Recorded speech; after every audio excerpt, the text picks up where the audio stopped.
कहते हैं कुछ वृक्ष केवल छाया नहीं देते, वे घर में सुख शांति या फिर दुख दरिद्रता भी लेकर आते हैं। आज की यह कथा केवल वृक्षों की नहीं बल्कि मनुष्य के भाग्य, लक्ष्मी और जीवन की दिशा को बदल देने वाले रहस्य की है। क्या आपने कभी सोचा है कि घर के आंगन या द्वार पर लगा एक पेड़ कैसे आपके जीवन में अचानक कलह, रोग और आर्थिक संकट खड़ा कर सकता है, और कैसे वही एक शुभ वृक्ष घर में देवताओं के समान रक्षक बनकर दरिद्रता को बाहर और समृद्धि को भीतर रोक लेता है। आज भगवान श्री कृष्ण स्वयं अपने प्रिय सखा को यह दिव्य ज्ञान प्रदान कर रहे हैं, जिसे जानकर आप समझ पाएंगे कि कौन से वृक्ष लक्ष्मी को आकर्षित करते हैं और कौन से वृक्ष लक्ष्मी को रुष्ट कर देते हैं। इस संसार में वृक्षों का योगदान अतुलनीय है। वृक्ष सदा ही पूजनीय रहे हैं, क्योंकि वे न केवल प्राणवायु प्रदान करते हैं बल्कि पृथ्वी पर जीवन का आधार भी यही है। परंतु आज तुमने भवन की सीमा में वृक्ष लगाने के विषय में जो प्रश्न किया है वह अत्यंत शुभ फलदायक है। भगवान आगे बोले, वास्तव में जब कोई मनुष्य अपने घर के नजदीक उचित वृक्षों का रोपण करता है तो वह न केवल अपने भवन की सुंदरता को बढ़ाता है बल्कि अपने जीवन में सकारात्मक ऊर्जा का संचार भी करता है। वृक्ष वातावरण को शुद्ध करते हैं, मन की शांति बढ़ाते हैं और घर से नकारात्मकता को दूर करते हैं। ऐसे पेड़ पौधे जो छाया देते हैं, सुगंध देते हैं और ऊर्जा पवित्र होती है, वे घर में सुख शांति और समृद्धि का आगमन कराते हैं। साथ ही अनेक प्रकार के वास्तु दोषों को भी समाप्त करते हैं। घर के आंगन में खड़े पेड़ देवताओं के समान रक्षक बन जाते हैं, जो उस घर की रक्षा करते हैं। फिर श्री कृष्ण ने कहा, हे मित्र, अब मैं तुम्हें बताऊंगा कि कौन से पौधे घर के पास लगाने चाहिए और किन पौधों से घर के पास लगाने से बचना चाहिए। परंतु उससे पहले मैं तुम्हें एक कथा सुनाता हूँ। इस कथा के माध्यम से तुम स्वयं समझ जाओगे कि वृक्षों और पौधों का मनुष्य के जीवन पर इतना गहरा प्रभाव पड़ता है। कौन से वृक्ष दरिद्रता को आमंत्रित करते हैं और कौन से सुख समृद्धि का प्रसार प्रचार करते हैं। जो भी व्यक्ति इस कथा को सुनता है उसके सैकड़ों पाप नष्ट हो जाते हैं, उसके जीवन में दरिद्रता, गरीबी सदा के लिए दूर हो जाती है। भगवान श्री कृष्ण का सखा हाथ जोड़कर विनम्रता से बोले, हे माधव, मैं इस कथा को अवश्य पूरा सुनूंगा। कृपया मुझे यह कथा सुनाइए, जिससे मैं और समस्त जन यह समझ सके कि वृक्षों का घर के पास क्या प्रभाव पड़ता है। भगवान श्री कृष्ण ने मुस्कुराते हुए कहा, हे मित्र, सुनो। पूर्व काल की बात है। मध्य देश में एक अत्यंत शोभनीय नगरी थी। उस नगरी में धनु नाम का एक वेश्य अपने परिवार के साथ रहता था। धनु धनवान था, परंतु उससे भी अधिक वह ईश्वर भगत था। वह प्रतिदिन भगवान विष्णु की पूजा किया करता था, दान पुण्य में देव तत्पर रहता। उसकी पत्नी सुमित्रा भी अत्यंत सुशील, धार्मिक और गृह कार्य में निपुण थी। उसके घर में धन धान्य, सुख संपत्ति और प्रसन्नता की कोई भी कमी नहीं थी। भगवान की कृपा से उसका जीवन पूर्णतः आनंद पूर्वक था। इस प्रकार अनेक वर्ष बीत गए। एक दिन धनु की पत्नी सुमित्रा ने सोचा कि आंगन को और भी सुंदर बनाया जाए। उसने अपने आंगन में कुछ पौधों और वृक्षों का रोपण किया। हर रोज वह उन पौधों को जल चढ़ाती, उन्हें पूजती और उनकी सेवा किया करती थी, किंतु उसे यह ज्ञात नहीं था कि कौन से पौधे शुभ फल देते हैं और कौन से अशुभ फल। इसलिए उसने केवल अपनी इच्छा से जो वृक्ष उसे सुंदर और प्रिय लगे वही लगा दिए। दुर्भाग्यवश उन्हें वृक्षों में अधिकांश ऐसे थे जो वास्तु और धर्म के अनुसार घर के लिए अशुभ माने जाते हैं। समय बीतने पर उनके घर में धीरे धीरे गरीबी छाने लगी। पहले धनु के व्यापार में हानि हुई, उसके बाद घर में कलह और विवाद बढ़ने लगा। पति पत्नी में बार बार झगड़े होने लगे। जैसे जैसे वो वृक्ष बड़े हुए वैसे वैसे उनके जीवन में दुख, दरिद्रता और क्लेश बढ़ता गया। धनु का व्यवहार पूरी तरह से डूब गया। घर में रखा धन समाप्त हो गया, यहाँ तक कि भोजन के लिए भी पैसे नहीं बचे। भूख और चिंता ने घर का वातावरण खराब कर दिया। धनु की पत्नी अब बहुत दुखी रहने लगी। कभी वह अपने पति पर गुस्सा करती तो कभी स्वयं को कोसती। एक दिन उसने गुस्से में आकर कहा, हे स्वामी, अब तो कुछ काम करो या कहीं जाकर कुछ कमा कर लेकर आओ। तब धनु गांव गांव घूमकर काम मांगने लगा, परंतु कोई भी उसे काम देने को तैयार नहीं था।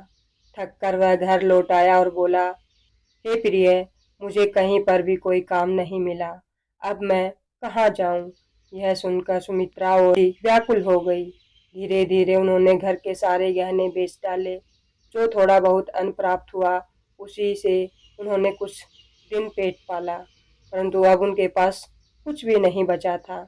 इस प्रकार केवल अशुभ वृक्षों के रोपण के कारण वह परिवार, जो कभी समृद्ध और आनंद का प्रतीक था, पूर्णतः दरिद्रता और दुख में डूब गया।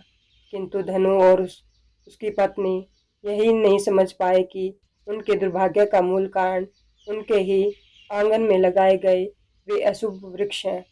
फिर एक दिन की बात है, जब धनु और सुमित्रा अत्यंत दुखी और निर्धन हो चुके थे। उसी समय एक साधु महात्मा उनके द्वार पर पधारे। वे साधु महाराज तेजस्वी मुखमंडल वाले, शांति और करुणा से ओतप्रोत एक दिव्य आभा से युक्त थे। उन्हें देखकर धनु तत्काल उठ खड़ा हुआ, दोनों हाथ जोड़कर नम्रता से प्रणाम किया और कहा, हे साधु महाराज, पधारिए, इस गरीब के घर में आपका स्वागत है। कृपया करके बताइए, मैं आपकी किस प्रकार सेवा कर सकता हूँ? साधु महाराज ने शांत स्वर में कहा, हे महोदय, मैं कई दिनों से तीर्थ यात्रा पर हूँ। निरंतर भ्रमण करते हुए बहुत थक गया हूँ, इसलिए विश्राम के लिए कोई स्थान ढूंढ रहा था। यदि तुम्हें कोई आपत्ति ना हो तो मुझे अपने घर में कुछ समय ठहरने दो। मैं कई दिनों से भूखा भी हूँ। यदि थोड़ा भोजन मिल जाए तो परम कृपा होगी आपकी। साधु के ऐसे विनम्र और करुण वचन सुनकर धनु के नेत्रों में श्रद्धा के आंसू झलक आए। वह बोला, हे साधु महात्मा, आप अवश्य ही कोई महान पुण्य आत्मा है। आपके मुखमंडल से दिव्य तेज प्रकट हो रहा है। आपके चरण मेरे घर में पड़े, यह मेरा सौभाग्य है। आपकी सेवा करना मेरा परम कर्तव्य है। कृपया भीतर आइए। साधु महाराज मुस्कुराए और घर के भीतर चले गए। उन्होंने आंगन में एक कोने में आसन ग्रहण किया और विश्राम करने लगे। धनु ने अत्यंत आदर से उनके चरण धोए, उन्हें जल दिया और नम्रता से उनकी सेवा में लग गए, परंतु उसके पास अन्न का एक दाना भी नहीं था।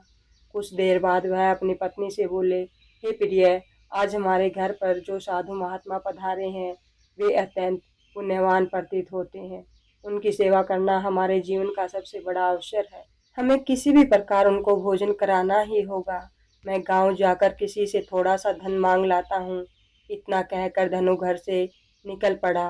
वह गांव के एक धनी सेठ के पास गया। विनम्र स्वर में बोला, हे सेठ जी, कृपया करके मुझे थोड़ी सी राशि उधार दे दीजिए। मेरे घर पर एक साधु महात्मा आए हैं, मैं उनकी सेवा करना चाहता हूँ। सेठ ने कठोरता से उत्तर दिया, धनु, तेरे पास तो फूटी कौड़ी भी नहीं बची, तू मेरा धन क्या वापस लौटाएगा? धनु बोला, हे सेठ जी, मुझ पर दया कीजिए। मैं आपको वचन देता हूँ, शीघ्र ही आपका धन वापस लौटा दूंगा। यदि मैं ना चुका पाऊँ तो आप मेरे घर को ले लेना। सेठ कुछ देर विचार में पड़ा। उसकी कठोरता थोड़ी पिघली और उसने कहा, अच्छा, यदि तू वचन देता है तो यह धन ले जा, किंतु यदि लौटाया नहीं तो तेरा घर मेरा होगा। धनु ने दृढ़ स्वर में कहा, हे सेठ, मैं वचन देता हूँ। फिर उसने सेठ से कुछ धन लिया और बाजार चला गया। वहां से वह जरूरत की चीजें, दूध, चावल, सब्जी, आटा, शक्कर वस्तुएं खरीद कर घर लौट आया। उसने प्रसन्न होकर अपनी पत्नी से कहा, हे प्रिय, अब तुम उन साधु महात्मा के लिए प्रेम पूर्वक भोजन बनाओ। सुमित्रा ने खुशी खुशी रसोई तैयार की। शीघ्र ही स्वादिष्ट भोजन बनाकर उसने थाली में परोसा और अत्यंत विनम्रता से साधु महाराज के सामने रख दिया। साधु ने प्रेम पूर्वक भोजन ग्रहण किया। उनकी आंखों में करुणा और संतोष झलक रहा था। भोजन समाप्त होने के पश्चात जब वह साधु महात्मा धनु के घर से प्रस्थान करने लगे तो उन्होंने प्रेम पूर्वक कहा, हे वेश्य, मैं तुम्हारी भक्ति, सेवा और आदर सत्कार से अत्यंत प्रसन्न हुआ। तुम्हारे भीतर जो सच्चाई और श्रद्धा है वह दुर्लभ है, इसलिए मैं तुम्हें आशीर्वाद देता हूँ। जो भी तुम्हारी कामना है निसंकोच मुझसे कहो, मैं उसे अवश्य पूर्ण करूँगा। धनु अत्यंत विनम्र होकर बोला, हे महात्मा, आपका आशीर्वाद ही हमारे लिए सबसे बड़ा वरदान है। किंतु एक बात मेरे हृदय को हमेशा कष्ट देती है। मैंने सदा भगवान विष्णु की भक्ति की, सत्य का मार्ग अपनाया, किसी का अपमान नहीं किया, फिर भी मुझे दरिद्रता और दुख का जीवन क्यों भोगना पड़ रहा है? कृपया करके बताइए, यह कौन सा पाप है जिसके कारण हमारे जीवन में इतना दुख और कष्ट है? और हे प्रभु, इस दरिद्रता से मुक्ति का क्या उपाय है? तब साधु महाराज ने शांत दृष्टि से उसकी ओर देखा और बोले, हे वत्स धनु, जब मैं तुम्हारे द्वार पर पहुंचा था तभी मुझे एहसास हुआ कि इस घर में इतनी घोर दरिद्रता क्यों आई है। तुम्हारा हृदय तो शुद्ध है, किंतु तुम्हारे घर के आसपास जो वातावरण है उसमें दोष उत्पन्न हो गया है। तुम्हारे घर के आंगन और सीमा के पास जो वृक्ष लगे हैं वे ही तुम्हारी दरिद्रता और संकटों का मूल कारण है। तुम्हारी पत्नी ने अज्ञानवश कुछ ऐसे पौधों का रोपण किया है जो वास्तु और धर्म के अनुसार अशुभ माने जाते हैं। इन्हीं वृक्षों की छाया में तुम्हारे घर की लक्ष्मी रुष्ट हो गई है। इसलिए पहले इन वृक्षों को हटा दो और उनके स्थान पर शुभ वृक्ष लगाओ। धनु ने विनम्रता पूर्वक पूछा, हे महात्मा, आप साक्षात ज्ञान के सागर हैं। कृपया करके मुझे विस्तार से बताइए कि कौन से वृक्ष घर के समीप लगाने योग्य हैं, जिससे हमारे जीवन में पुनः सुख, शांति और समृद्धि लौट सके, और कौन से वृक्ष हमें कभी नहीं लगाने चाहिए। मैं आपकी प्रत्येक आज्ञा का पालन करूंगा। साधु मुस्कुराए और बोले, हे वेश्य, ठीक है, अब आप ध्यानपूर्वक सुनो। मैं तुम्हें वे सभी पवित्र वृक्ष बताता हूँ जिन्हें घर के पास लगाने से शुभ फल की प्राप्ति होती है और जीवन में दरिद्रता नष्ट हो जाती है। सबसे पहले सुनो, पीपल का वृक्ष। पीपल का वृक्ष इस पृथ्वी पर साक्षात श्री हरि विष्णु का रूप माना जाता है। किसी जलाशय या पवित्र स्थान के समीप पीपल लगाने का फल सैकड़ों यज्ञों के समान होता है। जब पीपल के पत्ते उस जल में गिरते हैं तो वे पिंड के समान होकर पितरों को तृप्त करते हैं और सभी प्रकार के पितर दोष समाप्त हो जाते हैं। जो मनुष्य प्रतिदिन स्नान के पश्चात पीपल का स्पर्श करता है वह पापों से मुक्त होकर सदैव विजयी प्राप्त करता है। पीपल को स्पर्श करने से लक्ष्मी की कृपा प्राप्त होती है। पीपल के मूल में भगवान विष्णु, तने में भगवान शंकर और अग्र भाग में ब्रह्मा जी का निवास बताया गया है। अमावस्या के दिन पीपल को प्रणाम करने से जो पुण्य मिलता है वह सहस्त्र गोदान के समान होता है।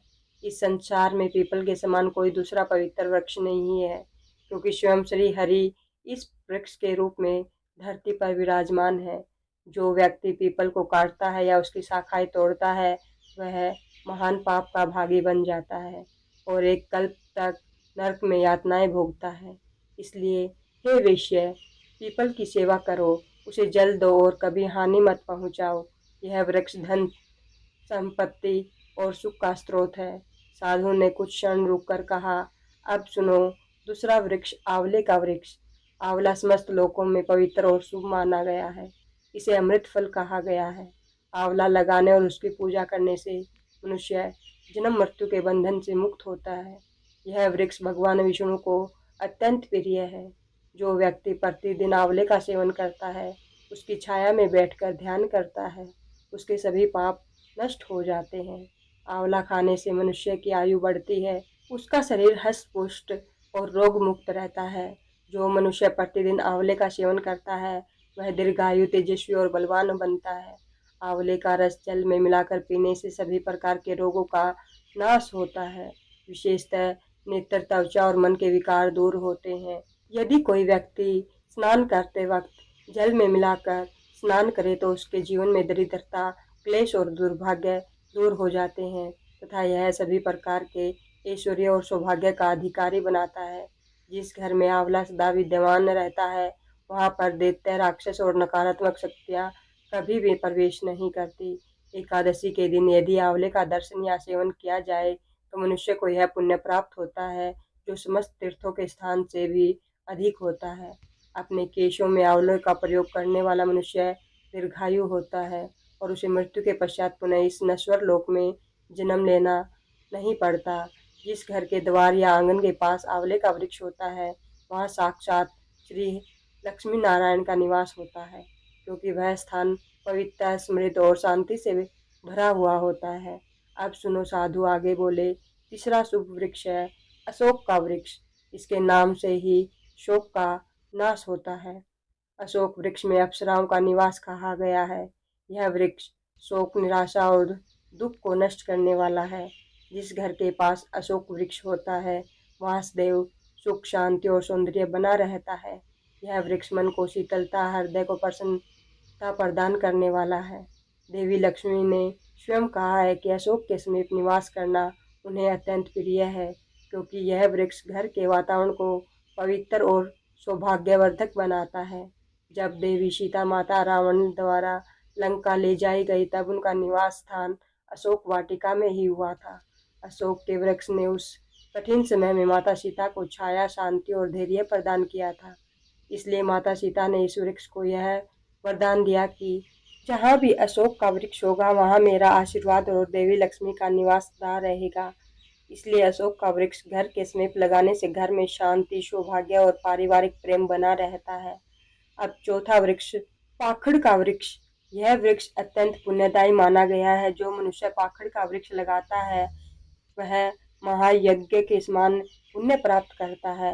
विशेषतः कलयुग में जब यज्ञ, तप और दान करना कठिन हो जाएगा तब केवल एक पाखड़ का वृक्ष लगाना ही सैकड़ों यज्ञों का फल देने वाला होगा। इस वृक्ष की छाया में देवता निवास करते हैं और इससे परिवार में स्थिरता, सम्मान और समृद्धि बनी रहती है। पांचवा वृक्ष है नीम का वृक्ष। यह वृक्ष सूर्य देव को अत्यंत प्रिय है। जो व्यक्ति अपने घर के सामने या आंगन में नीम का वृक्ष लगाता है वह अनेक प्रकार के रोगों से मुक्त रहता है। नीम का वृक्ष वायु, जल और शरीर को शुद्ध करता है। यह वृक्ष दीर्घायु और आरोग्य प्रदान करने वाला है। माँ लक्ष्मी को नीम के पत्ते अत्यंत प्रिय हैं, इसलिए वे ऐसे घर में निवास करती है जहाँ नीम का वृक्ष होता है। नीम के नीचे तुलसी का पौधा लगाने से वह स्थान देवालय के समान पवित्र बन जाता है। जिस घर के द्वार पर नीम का वृक्ष होता है वहाँ धन संपत्ति का अभाव कभी नहीं रहता। अब सुनो छठा वृक्ष जामुन का वृक्ष। जो व्यक्ति कन्या की प्राप्ति की कामना करता है उसे जामुन का वृक्ष अवश्य लगाना चाहिए। यह वृक्ष सौभाग्य और कुलवृद्धि का प्रतीक है। जिस घर के समीप जामुन का वृक्ष होता है उस घर में कन्या जन्म लेती है, जो कुल का गौरव बढ़ाती है और घर में सौभाग्य, प्रेम और सुख का विस्तार करती है। अब सातवां वृक्ष है बेल का वृक्ष। यह वृक्ष स्वयं भगवान शंकर का प्रतीक है। बेल के 3 पत्र त्रिदेव ब्रह्मा, विष्णु और महेश का स्वरूप माने गए हैं। बेल के वृक्ष में भगवान शिव का निवास है और गुलाब के पौधे में देवी पार्वती का। इसलिए यदि कोई व्यक्ति बेल के वृक्ष के पास गुलाब का पौधा लगाता है उसे शिव पार्वती दोनों का आशीर्वाद प्राप्त होता है। ऐसे घर में कभी दुख, दरिद्रता या रोग का निवास नहीं होता। वहाँ ना अकाल मृत्यु होती है, ना कोई स्त्री विधवा बनती है। आठवां वृक्ष है नारियल का पेड़। नारियल का पेड़ अत्यंत शुभ और पवित्र माना गया है। यह देवताओं का प्रिय वृक्ष है और किसी भी धार्मिक अनुष्ठान में इसके बिना पूजा पूर्ण नहीं मानी जाती। घर के आंगन में नारियल का वृक्ष होने से घर में सदा शुभता, मंगल और उन्नति बनी रहती है। ऐसा घर समाज में सम्मान प्राप्त करता है, उसके सदस्यों की प्रतिष्ठा बढ़ती जाती है और वहाँ सदैव सौभाग्य का वास होता है। कहा गया है कि जिस घर के समीप नारियल का वृक्ष होता है वहाँ दरिद्रता और रोग कभी भी नहीं टिकते। नारियल का फल स्वयं सत्य और पवित्रता का प्रतीक है। सुंदर पत्नी की कामना करने वाला व्यक्ति यदि अपने घर के पास अनार का वृक्ष लगाए तो उसे सुशील, धर्मनिष्ठ और सौभाग्यशाली पत्नी की प्राप्ति होती है। अनार का वृक्ष वैवाहिक सुख और सौंदर्य का प्रतीक है। इसके फल लाल रत्नों के समान माने जाते हैं, जो प्रेम, समृद्धि और पारिवारिक सौहार्द का संकेत देते हैं। प्लास का वृक्ष ब्रह्म तेज प्रदान करने वाला माना गया है। यह यज्ञों में देवताओं को अर्पण हेतु सबसे पवित्र वृक्ष है। इसके रोपण से घर में विद्या, तेज और आध्यात्मिक ऊर्जा का संचार होता है। प्लास का वृक्ष लगाना ब्रह्म ज्ञान और यश की प्राप्ति का साधन है। वंशवृद्धि और संतान प्राप्ति की कामना करने वाले व्यक्ति को कुल का वृक्ष लगाना चाहिए। यह वृक्ष संतान सुख देने वाला और कुल वृद्धि का प्रतीक है। इसकी छाया में संतान का पालन शुभ माना जाता है। इस वृक्ष से कुल में नई पीढ़ियों का विकास होता है। यदि कोई मनुष्य किसी भयंकर बीमारी से पीड़ित है तो उसे खैर का वृक्ष लगाना चाहिए। यह वृक्ष रोगनाशक और आरोग्यदायक होता है। इसके समीप वायु शुद्ध रहती है। इससे शरीर में बल तथा रोग प्रतिरोधक क्षमता बढ़ती है। खैर का वृक्ष लगाने से बड़े बड़े रोगों का नाश होता है, दीर्घायु प्राप्त होती है। मोगरा के पौधे में गंधर्वों का निवास माना गया है। यह पौधा सुगंध, कला और सौंदर्य का प्रतीक है। जो व्यक्ति संगीत, नृत्य, चित्रकला या किसी भी कला के क्षेत्र में जुड़ा है, उसे यह पौधा अपने घर के पास जरूर लगाना चाहिए। इससे कार्यों में सफलता और प्रसिद्धि प्राप्त होती है। मोगरे की सुगंध वातावरण को पवित्र और आकर्षक बनाती है। यदि किसी मनुष्य को चारों ओर लुटेरों का भय सताता है तो उसे बांस का वृक्ष अपने घर के पास लगाना चाहिए। यह वृक्ष रक्षक के समान कार्य करता है, चोरों को भयभीत करता है और घर की सुरक्षा करता है। इसके रोपण से शत्रु दूर रहते हैं और घर में स्थिरता बनी रहती है।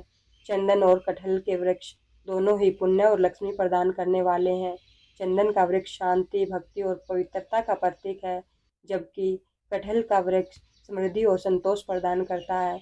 इन दोनों वृक्षों के घर में होने से दुख, दरिद्रता और भय का समाप्त हो जाते हैं। घर के उत्तर दिशा में यदि पाम, ताड़ या कनक चंपा के पौधे लगाए जाएं तो घर में धन, संपत्ति और वैभव की वृद्धि होती है। यह पौधे वास्तु के अनुसार धन के आगमन के प्रतीक है और व्यापार में सफलता लाते हैं। केले का पेड़ अत्यंत शुभ माना गया है।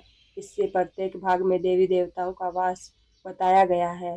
केले के पेड़ में स्वयं भगवान विष्णु का निवास होता है, इसलिए पूजा अर्चना में इसका विशेष स्थान है। घर के आंगन या मंदिर के पास केला लगाने से घर में सुख, समृद्धि, आरोग्य और धन की कभी कमी नहीं रहती। गुरुवार के दिन केले के पेड़ की पूजा करने से बृहस्पति देव प्रसन्न होते हैं और परिवार में स्थिर लक्ष्मी का निवास होता है। हर श्रृंगार यानी पारिजात का पौधा भी अत्यंत दिव्य और पवित्र है। इसकी उत्पत्ति समुद्र मंथन के समय हुई थी। उसी समुद्र मंथन से माँ लक्ष्मी भी प्रकट हुई थी, इसलिए पारिजात का सीधा संबंध लक्ष्मी कृपा से है। जो व्यक्ति अपने घर के आंगन में पारिजात का पौधा लगाता है उसे माँ लक्ष्मी की विशेष कृपा प्राप्त होती है। फिर साधु महाराज गंभीर होकर बोले, हे वेश्य, जैसे शुभ वृक्ष सुख प्रदान करते हैं वैसे ही कुछ वृक्ष अशुभ फल प्रदान करते हैं। इनसे सदा दूरी बना के रखनी चाहिए। मनुष्य को कभी भी ताड़, खजूर या पाम का वृक्ष अपने घर के पास नहीं लगाना चाहिए। यह वृक्ष संतान नाशक माना गया है। जिस घर के समीप यह वृक्ष होता है वहाँ संतानों की उत्पत्ति रुक जाती है और परिवार में असंतोष, कोलाहल बढ़ जाता है। इसी प्रकार बहेड़े का वृक्ष भी घर के समीप नहीं लगाना चाहिए, क्योंकि इस वृक्ष पर अशुद्ध शक्तियों का वास होता है। जो व्यक्ति बहेड़े का वृक्ष लगाता है वह स्वयं प्रेत योनि में चला जाता है। इसके नीचे बैठकर कभी पूजा पाठ नहीं करनी चाहिए, न ही भोजन करना चाहिए और ना ही विश्राम। अगर किसी मनुष्य को शत्रुओं का भय सता रहा हो तो उसे घर के समीप केवड़े का वृक्ष अवश्य लगाना चाहिए। वह वृक्ष शत्रुओं का नाश करने वाला और रक्षक माना गया है। इसके प्रभाव से शत्रु स्वयं दूर भाग जाते हैं और घर की रक्षा करते हैं। साधु महात्मा आगे बोले, हे वेश्य, ध्यान रखो, घर में कुछ ऐसे पौधे और वृक्ष होते हैं जिनका रोपण करना अत्यंत अशुभ माना गया है। मनुष्य को कभी भी ऐसे पौधे नहीं लगाने चाहिए जिनके तने या शाखाओं को काटने या तोड़ने पर दूध निकलता हो। ऐसे पौधों में नकारात्मक शक्तियों का वास होता है जो परिवार में कलह, चिंता और दरिद्रता लाते हैं। घर के सामने कभी भी बबूल का पेड़ नहीं लगाना चाहिए, क्योंकि इसे लगाने से समस्याएं उत्पन्न होती हैं, परिवार में मतभेद और विवाद बढ़ते हैं। बबूल की कांटेदार प्रकृति गृहस्थ जीवन में वैर और कटुता को जन्म देती है। इसी प्रकार घर के सामने बेर का वृक्ष भी नहीं लगाना चाहिए। यह वृक्ष नकारात्मक ऊर्जा को पैदा करता है। इसके कारण घर में धन का नाश होता है, शत्रु बढ़ते हैं और मन में अस्थिरता बनी रहती है। पपीते का वृक्ष भी घर के सामने लगाना वर्जित है। पपीते को काटने पर दूध जैसा रस निकलता है और यही उसके अशुभ होने का कारण माना गया है। इस वृक्ष के प्रभाव से धन का नाश होता है, रोग और दरिद्रता बढ़ती है। यदि पीपल का वृक्ष भवन की पूर्व दिशा में हो तो वह निर्धनता का कारण बनता है। पीपल का वृक्ष पवित्र अवश्य है, परंतु इसका स्थान यदि उचित दिशा में ना हो तो वह फलदायी नहीं होता। पीपल को सदैव मंदिरों या नदी किनारों या जलाशयों के पास लगाना शुभ होता है, न कि घर के द्वार पर। यदि वट वृक्ष बरगद घर की पश्चिम दिशा में हो तो घर में शोक और दुख का कारण बनता है। वट वृक्ष अत्यंत शक्तिशाली है, इसलिए उसे केवल बड़े स्थलों, मंदिरों या चौराहों पर लगाना ही शुभ माना गया है, घर की सीमा में नहीं। दक्षिण दिशा में तुलसी का पौधा लगाना भी वर्जित है। तुलसी अत्यंत पवित्र देवी स्वरूपा है, इसलिए उनका स्थान सदैव पूर्व या उत्तर दिशा में होना चाहिए। यदि दक्षिण दिशा में तुलसी हो तो संतान को क्लेश या रोगों का सामना करना पड़ता है। साधु ने आगे कहा, यदि किसी भी सूखे हुए वृक्ष की छाया घर पर पड़ती है तो वह मृत्यु का सूचक होता है। ऐसा वृक्ष घर में विनाशकारी ऊर्जा फैलाता है, इसलिए जैसे ही कोई वृक्ष सूख जाए या मुरझा जाए उसे तुरंत उखाड़कर फेंक देना चाहिए या उसे हटा देना चाहिए।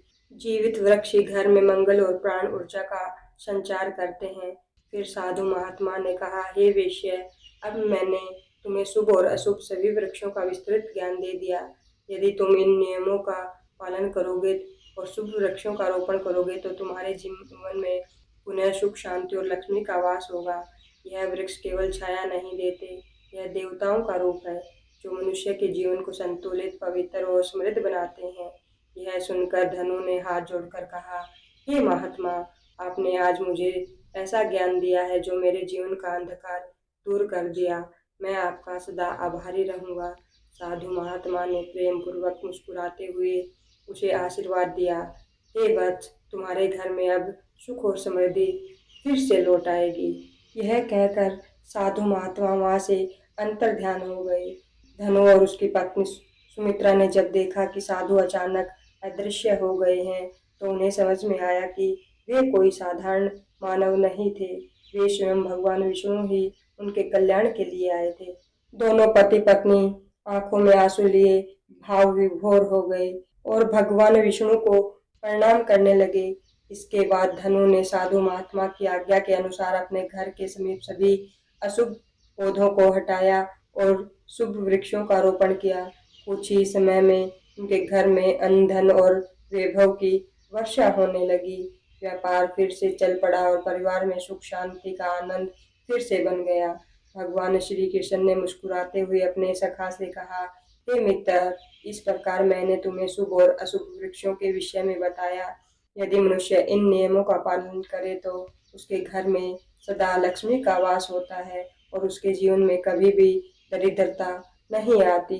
तो दोस्तों, इस कथा से हमें यह प्रेरणा मिलती है कि घर के आसपास शुभ वृक्षों का रोपण न केवल सौंदर्य बढ़ाता है बल्कि यह ईश्वरीय कृपा, स्वास्थ्य और समृद्धि में प्रदान करता है।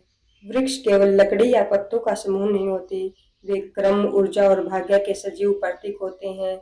जिस घर के समीप शुभ वृक्ष होते हैं वहाँ देवता स्वयं रक्षा करते हैं और जहाँ अशुभ वृक्ष छाया डालते हैं वहाँ लक्ष्मी धीरे धीरे मार्ग बदल लेती है। धनु और सुमित्रा ने यह सत्य समझ लिया और जैसे ही उन्होंने अपने घर के आसपास शुभ वृक्षों का रोपण किया वैसे ही उनका भाग्य भी हरा भरा हो गया। दरिद्रता विदा हो गई और सुख, शांति व समृद्धि ने उनके जीवन में पुनः प्रवेश किया। यदि हम अपने घर के आसपास सही वृक्ष लगाएं तो केवल वातावरण ही नहीं, पूरा जीवन बदल सकता है। यदि यह कथा आपके मन को छू गई हो तो इसे लाइक करें, चैनल को सब्सक्राइब करें और कमेंट में जय श्री कृष्णा अवश्य लिखें।